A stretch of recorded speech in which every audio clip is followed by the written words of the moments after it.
It's Global News on Zuma Nigeria. Many thanks for joining me. The headline says United Nations workers slain in Gaza. Urgent funds sought. 4 dead in Bihar as express train derails. 3 dead as Ukrainian drone destroys homes. Kim supports Putin against imperialists, and NASA reveals sample from near-Earth asteroid Bennu. On Israel-Gaza war, no fewer than 11 United Nations employees have been killed in Israeli airstrikes in Gaza since the weekend. On Wednesday, the United Nations said even as it called for crisis funding to continue humanitarian work in the battered Palestinian enclave. Secretary General Antonio Guterres, the United Nations staffers who were killed, paid the ultimate price, he said in a brief statement on Wednesday. A gynecologist, an engineer, a psychological counselor, and 3 support staff of 5 teachers were amongst the dead, according to Jennifer Austin, UNRWA's deputy director in Gaza, who added that some were killed in their homes with their families. 30 students at the United Nations schools have also been killed, the organization said. Gaza has been hit by Israeli airstrikes for days in reaction to a surprise attack launched by Hamas over the weekend that killed at least 1,200 people in Israel. The Israel Defense Forces said it is aiming Hamas, which controls the coastal enclave. But the dense population of Gaza, 2 million people living in 140 square miles, means that civilians are often caught in the crossfire. According to Palestinian health authorities, airstrikes have so far killed 1,100 people in Gaza. Intensifying humanitarian concerns is the Israel's government's order for a complete siege of Gaza, closing off access to electricity, food, fuel, and water. The area's only power station ran out of fuel on Wednesday. US and Israeli officials are working to figure out a potential humanitarian corridor that will let civilians to leave and humanitarian supplies to enter, a measure that the United Nations says it is already overdue. Crucial life-saving supplies, including fuel, food and water, must be permitted into Gaza. We need rapid and unhindered humanitarian access now, Guterres said. United Nations staffers are working 24 hours for days in the meantime, as dozens of United Nations-operated schools provide shelter for civilians fleeing the bombardment. In total, 220,000 people are seeking refuge from airstrikes, according to the organization. On Wednesday, the United Nations Agency for Palestinian Refugees, UNRWA, said that it has only enough money to continue its work until the end of the month and is urgently seeking $104 million in new funding. United Nations spokesman Stefan Dujarric said safe shelter for civilians within Gaza was the priority when asked whether Gazans should use an eventual humanitarian corridor to flee the area. Civilians need to be protected. We do not want to see a mass exodus of Gazans, and many of them have already been displaced from other parts, he added. The United Nations Powerful Security Council will meet on Friday afternoon to deliberate the situation in Israel and Gaza. Now, local media and officials reported that no less than 4 people were killed and many others wounded when an express train derailed in India's state of Bihar. On Wednesday, a train from Anand Vihar Terminal Rail Station in Delhi came off the rails at around 9:35 p.m. local time as it raced to the Kamanka junction in Assam, according to reports. 4 casualties have been confirmed and rescue operations underway. 21 coaches have derailed, Tarun Prakash, general manager of East Central Railway, said. The cause of the derailment was not immediately known. India's Minister of Railways, Ashwini Vaishnaw, said rescue operations at the site of the derailment were now complete. Deepest condolences for the irreparable loss, he wrote, adding that the root cause of the derailment will be investigated. Deepest condolences for the irreparable loss. We will find the root cause of the derailment. In June, India expressed its worst train crash in 2 decades in Odisha, which resulted in the death of at least 288 people. Talking Russia-Ukraine war, a local official says 3 people were killed, including a young child, and 2 injured when debris from a destroyed Ukrainian drone fell on homes in Russia's Belgorod region. Vyacheslav Gladkov, Belgorod regional governor, said early on Thursday that Russian air defenses shot down an aircraft type unmanned aerial vehicle as it approached Belgorod city and the falling debris had destroyed several homes. The governor later updated the death toll to 3 following the discovery of a child's body beneath the rubble of a house. 2 other people, a man and a woman, were also injured in the incident and had been brought to the hospital. The man was in coma and had suffered burns to his respiratory tract and upper and lower body, according to report. The wounded woman had a concoction and a fractured leg, report said, adding that doctors had assessed the woman's condition as serious. Early on Thursday, Russia's Ministry of Defense said that an attempted Ukrainian drone attack in the Belgorod region had been thwarted at about 11:30 p.m. local time on Wednesday. The ministry made no mention of casualties. Russia has come under consistent attack by Ukrainian drones in recent months, largely in border regions but also in the capital, Moscow. According to the regional governor, Ukrainian shelling killed 2 civilians in the Belgorod region on Tuesday. Moving forward, Kim Jong-un, North Korea leader, and Russian President Vladimir Putin have exchanged another set of letters a month after Kim made a rare visit to Russia, with Kim wishing Putin victory over imperialist anti-Russia scheme and both men praising their country's deepening relations. The exchange of letters marked the 75th anniversary of bilateral ties, reports said on Thursday. In his letter, Kim said he was very satisfied with the meetings that had taken place in Russia, describing the discussions as candid and comprehensive. He pledged to bring relations to a new height and wished Putin victory in his fight to frustrate the imperialist incessant hegemonic strategy and steps to isolate and stifle Russia. Moscow and Pyongyang, both progressively isolated amidst extreme international sanctions, have drawn closer since the Kremlin launched its full-scale invasion of Ukraine in February last year. Kim traveled to Russia's Far East for a summit with Putin last month amidst fears Pyongyang was getting ready to provide arms to Russia's military in exchange for weapons technology banned under United Nations resolutions over its nuclear weapons program. After their discussions, the 2 men said military cooperation had been discussed, including North Korea's satellite program and the war in Ukraine. Putin said the summit was further sign that the 2 countries' bilateral relationship continued to positively develop in all aspects on the basis of the glorious traditions of the past. In his latest letter, the Soviet Union, which was dominated by Russia, established diplomatic ties with North Korea on October 12, 1948, the first country to recognize North Korea as a state. The United States has accused North Korea of providing weapons to Russia for use in Ukraine, including artillery shells, shoulder-fired rockets, and missiles. Pyongyang and Moscow have denied any arms transactions. On Thursday, in a separate statement, North Korea's Vice Foreign Minister Im Chung-il reaffirmed the country's support for Russia over Ukraine, describing the war as a righteous struggle under which Moscow was defending its strategic security and interests. Kim and Putin also exchanged letters in August to mark the 78th anniversary of Korea's liberation from Japan's 1910-45 colonial rule. On that occasion, Kim sought to develop a long-standing strategic relationship with Russia.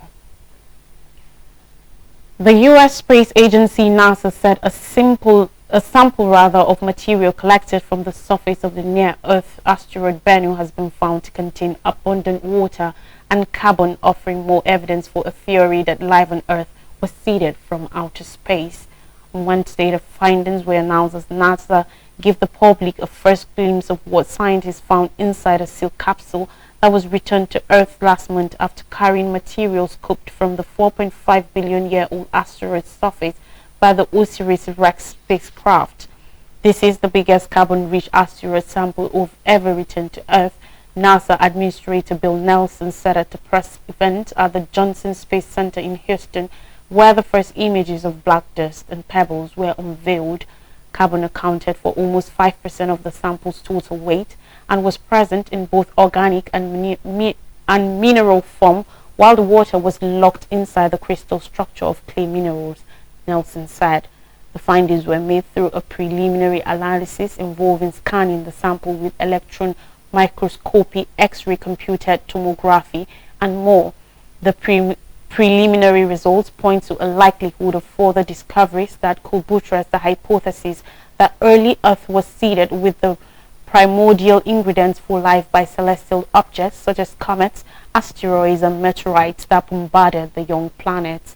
The secrets held within the rocks and dust from the asteroid will be studied for decades to come, offering insight into how our solar system was formed, how the precursor materials to life may have been seeded on Earth, and what precautions need to be taken to avoid asteroid collisions with our home planet, NASA said in a statement.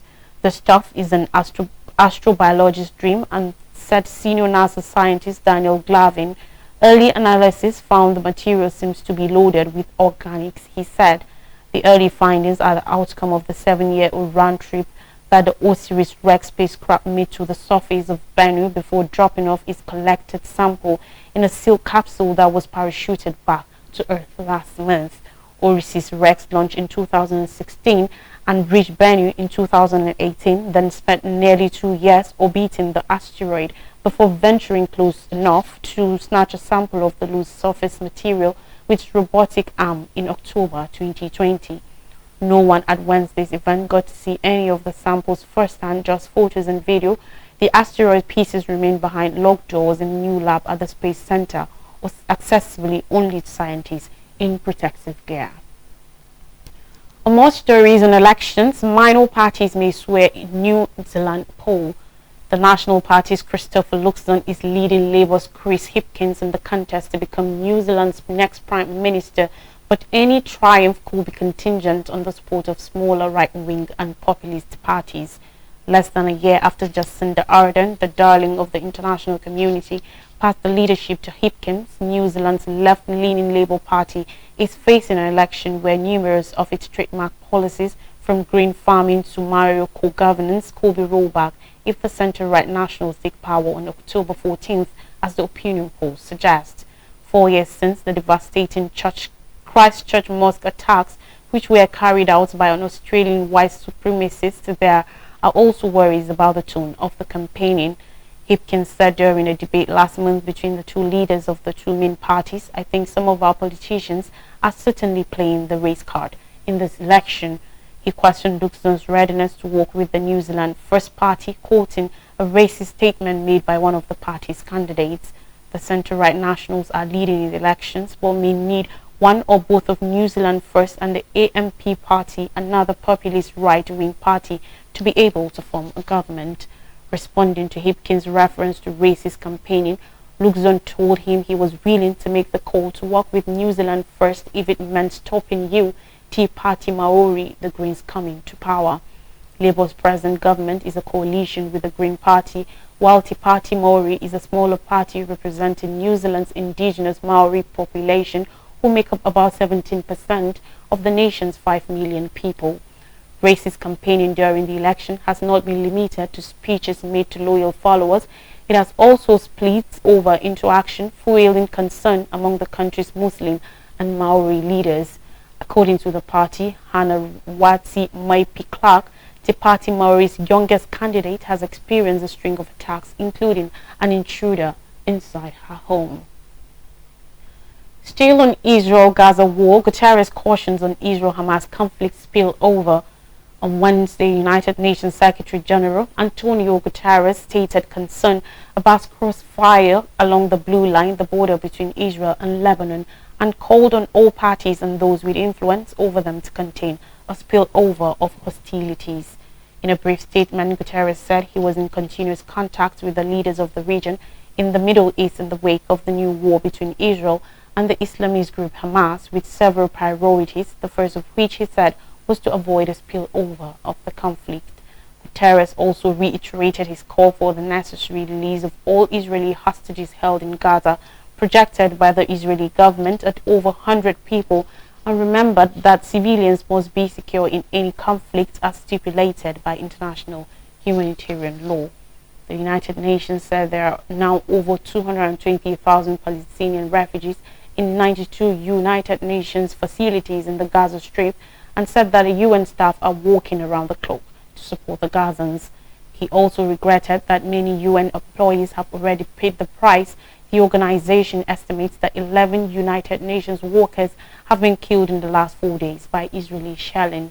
Amidst the Israeli government's blockade of the enclave, Guterres called for vital supplies such as food and water to be allowed into Gaza and thanked Egypt for its intervention to facilitate humanitarian access through the Rafah crossing and El Arish airport.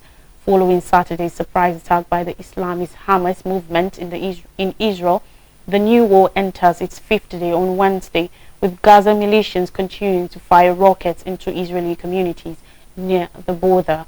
Israeli airstrikes on the Strip also continued, with extensive bombardment of more than 320 targets of both Hamas and the Palestinian Islamic Jihad group in different parts of the enclave, including a compound allegedly used for the production and storage of weapons.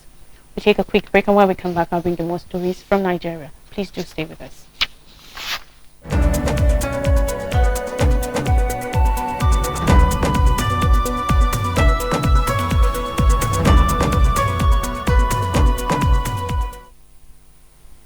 Welcome back. Now in Nigeria, the certificate saga, Atiku Obi protests BBC's Tinubu certificate exoneration.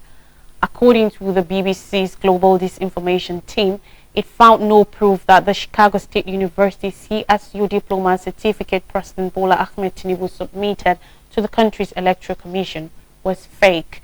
Accusations that President Tinubu's certificate was forged went viral on social media following the CSU's release of his academic records last week. The BBC team, comprising Olaronke Alo, Fauzia Tukuru and Chigozie Nwonu, all bearing Nigerian names, said it had looked at some of the most widely circulated claims. Atiku Abubakar of the People's Democratic Party, PDP, following February's presidential election, has approached the Supreme Court in Nigeria looking to have President Bola Ahmed Tinubu disqualified after accusing him of submitting a forged CSU diploma certificate to the Independent National Electoral Commission (INEC). To obtain proof for his case in Nigeria, Abubakar had approached a U.S. court in August, demanding it to compel CSU to release Tinubu's academic records ahead of a trial at the Apex Court.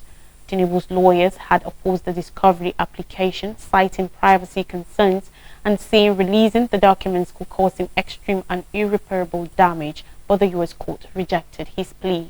However, former Vice President Atiku Abubakar's Special Assistant on Public Communications, Frank Shaibu, has lambasted the BBC over its report, claiming that there is no evidence to show President Bola Tinubu's CSU certificate was forged.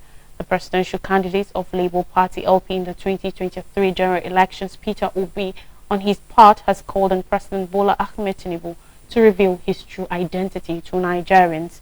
According to Peter Obi, Tinubu should not leave his identity to be defined by his aides, adding that even the international community will want to know his true identity. Now, impeachment blocked as Ondo CG denies Ayedatiwa probe. There were strong signs that the impeachment plot against the Deputy Governor of Ondo State, Lucky Ayedatiwa, might have been hindered as the state's Chief Judge, CJ Justice Olusegun Odusola, has declined the order of the State House of Assembly directing him to set up a panel to investigate the embattled Deputy Governor of the state within 7 days. Reports said Justice Odusola had intimated the Speaker of the State Assembly, Right Honorable Olamide Oladiji, that he will not be able to carry out the directive until the order of an Abuja Federal High Court, which stilled the impeachment process against Ayedatiwa, was vacated. It was gathered that Justice Odusola communicated his position on the festering issue to Speaker Oladiji as the 7-day deadline handed down to him by the state legislature expired on Tuesday. On Tuesday, October 3rd, the Assembly, at its plenary, had ordered Odusola to set up a 7-member panel to investigate 14 allegations bordering on official misconduct slammed against Ayedatiwa within 7 days. The lawmaker in the State Assembly said, according to report, that Odusola advised the Speaker to muster concerted attempts to vacate the order of the Abuja Federal High Court presided over by the Justice Emeka Nwite as a complex precondition for him to obey the Assembly's directive. Recall that Justice Nwite had on September 16, 2023, granted an ex parte order stopping Governor Rotimi Akeredolu from nominating a new deputy governor. The House, in protest against the order by Justice Nwite, petitioned the National Judicial Council (NJC). Speaker Oladiji, meanwhile, declined to comment on the development as he ignored calls and messages intended at seeking his response. And finally, on the news on economy, IMF to Nigeria sees CBN deficit funding. The International Monetary Fund (IMF) said yesterday at the ongoing World Bank and International Monetary Fund (IMF) meetings that Nigeria should stop permitting its central bank to finance budget shortfalls and raise funds for such deficits through tax waivers, as well as institute efficient tax strategy. Ajay Banga, president of the World Bank Group, also reaffirmed the group's commitment to promoting augmented intra-Africa trade. Specifically, the fund's director, Fiscal Affairs Department, Vito Gaspars, at the Fiscal Monitor briefing advised Nigeria to focus on policies intended to safeguard vulnerable population. He said, and I quote, "We find that many countries have huge number of tax sessions. They have an income tax, they have VAT, but they provide so many tax concessions exemptions for certain industries, certain qualities, and the revenue forgone from these measures is between 2 and 5% of GDP. So there's a lot of potential. There is a lot of tax evasion. There are studies on tax evasion as it links to the failure to register, failure to remit tax, underreporting on income, and false claims for refunds. All these issues together add up to 2 to 4% of GDP. And this is a matter of good enforcement, and good revenue administration can go a long way in mobilizing revenue." Fiscal Assistant Director of the Fiscal Affairs Department at the IMF, Era Dabla Norris, on the sidelines of the Fiscal Monitor press briefing, urged Nigeria to stop the practice of depending on central bank financing to breach budget deficits. She said, "Our research shows that countries like Nigeria have a large untapped tax potential. This is not something that can be done magically overnight, but definitely over the medium term. Expanding tax base by decreasing exceptions in value-added tax is reducing tax expenditures, rationalizing other types of taxes, and boosting the quality of your tax institutions are all steps that can be taken to effectively mobilize revenues in a progressive manner. The first is to guard the most susceptible from the cost of living effects, and there's a number of aim programs that can be stepped up, and the poor, the really vulnerable populations, protected by a suite of other microeconomic policies needed to durably bring inflation down. In the case of Nigeria, the revenue to GDP ratio is quite low relative to other emerging markets and developing countries. So efforts will need to be made to add revenue collections and to mobilize revenue collections in an effective manner." She noted that tax waivers were hindering revenue shortfalls in Nigeria and other African countries. Meanwhile, Banga, who was newly appointed president of the group, emphasized the bank's role as a catalyst for fostering inclusive growth across the African continent. A recap of major stories says United Nations workers slain in Gaza, urgent funds sought. 4 dead in Bihar as express train derails. 3 dead as Ukrainian drone destroys homes. Kim supports Putin against imperialists, and NASA reveals sample from near Earth's asteroid Bennu. That's all on the news. Thanks for watching from all the crew members. Enjoy the rest of your day.